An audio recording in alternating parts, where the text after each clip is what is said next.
In this record-breaking heat wave, there are some simple ways to stay cool inside the home. News on 6's Meredith McCown joins us now with more. Meredith?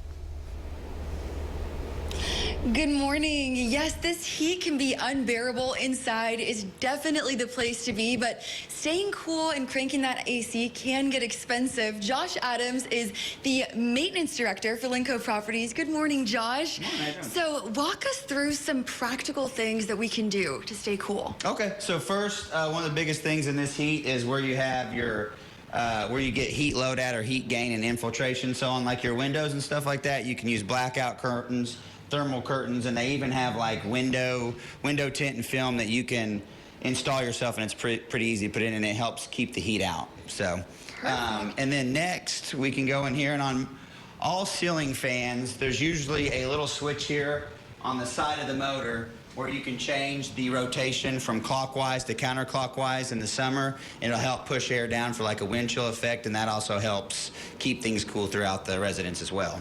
So it's just a button you push on the side of the fan? It's kind of like a toggle switch. You just move it over. It's just right here on the side, but it's usually on the motor. So another thing you mentioned is the thermostat. Yes, ma'am. On your thermostat, when you guys leave, you don't want to turn your AC off or leave it at too high of a temperature. You want to keep it at like a nice, comfortable temperature around 75, 74. Then you can turn it back down when you get back home. So it's not trying to work overtime when you get home to catch up overnight.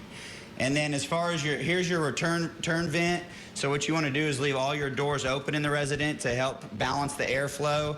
And usually you want your return vent to be able to draw air from the whole structure, keep the air balanced and comfortable, and leave all your supply vents open for a better balance as well. That'll make a big difference.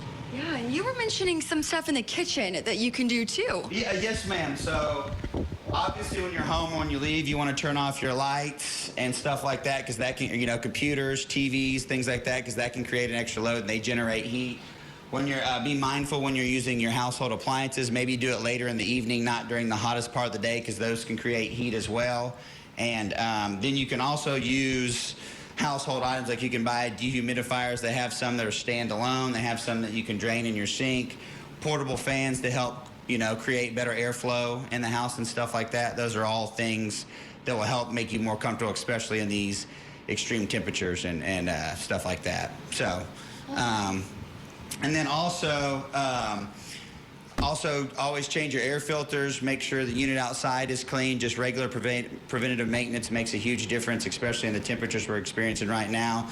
These are only designed to work in like 95 degrees usually at the factories where they test them. So when we start hitting these triple-digit temperatures with high heat indexes, it can create extra load, so they're only going to be able to produce so much cool air. So these little things you can do will help with energy efficiency, costs, and your comfort level at the house. Great tips there, Josh. Thank you so much for walking us through this model apartment and sharing those tips with us. I'll send it back to you guys.